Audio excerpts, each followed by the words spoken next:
A new labor rule that you probably haven't even heard of is about to impact truck drivers across the nation.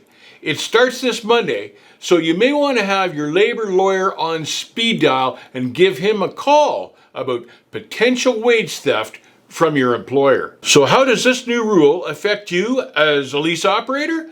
This new rule will distinguish whether or not a contractor is a contractor or he is truly an employee, a company driver in essence. This new rule is to combat employee misclassification by carriers because the Biden administration contends that employees are losing wages, overtime, benefits, all because carriers are misclassifying drivers as lease operators. This new rule is designed to make sure that employees are paid for all the work that they do. And this is according to Julie Sue, who is the acting Department of Labor Director. Julie Sue is well suited to this job. She's had a career in labor law and most recently became famous for drafting the AB 5 legislation in California that basically eliminated lease operators from the state of California. But the new rule doesn't just protect workers. It ensures that more contractors will become employees, and in return, they will pay more taxes and they'll be taken by their employers and remitted to the different governments. More tax money is a win for the Biden administration. Teamsters also support this new rule because they see it as an opportunity as more contractors become employees, as a chance to recruit more members for their unions. Biden is courting the Teamsters union for support in the upcoming election, so this is another win for the Biden administration. After going over the new rule, I've got a few takeaways from it.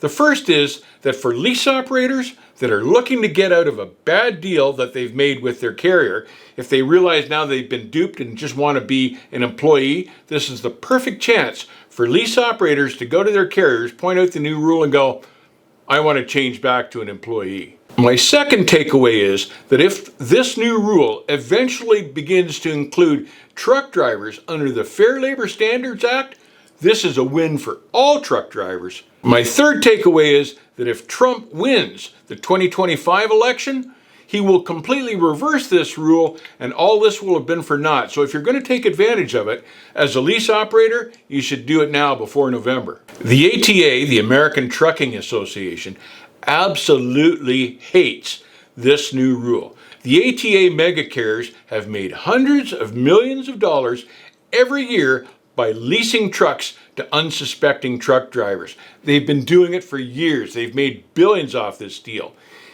When this rule goes through, it means that they will no longer be able to class these drivers as lease operators. It means the ATA carriers will have to start buying company trucks and having to start paying their drivers as employees with benefits and all those overtime pay, all that stuff, waiting time. They're going to have to start paying all of that stuff. So the ATA is just having a stroke, but they're not necessarily panicking yet because they realize that Trump may win the next election, so they're not jumping overboard, but you can bet that they're talking to their lawyers right now to find out how to best handle this situation until the election happens. My personal take on this new rule is I'm viewing it with some skepticism.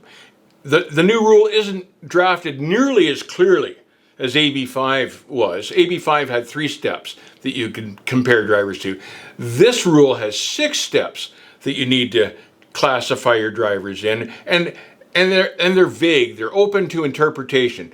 All sorts of judges will see all these different stipulations differently. I think it's going to end up being a trial lawyer's dream, frankly. One thing, though, is for sure.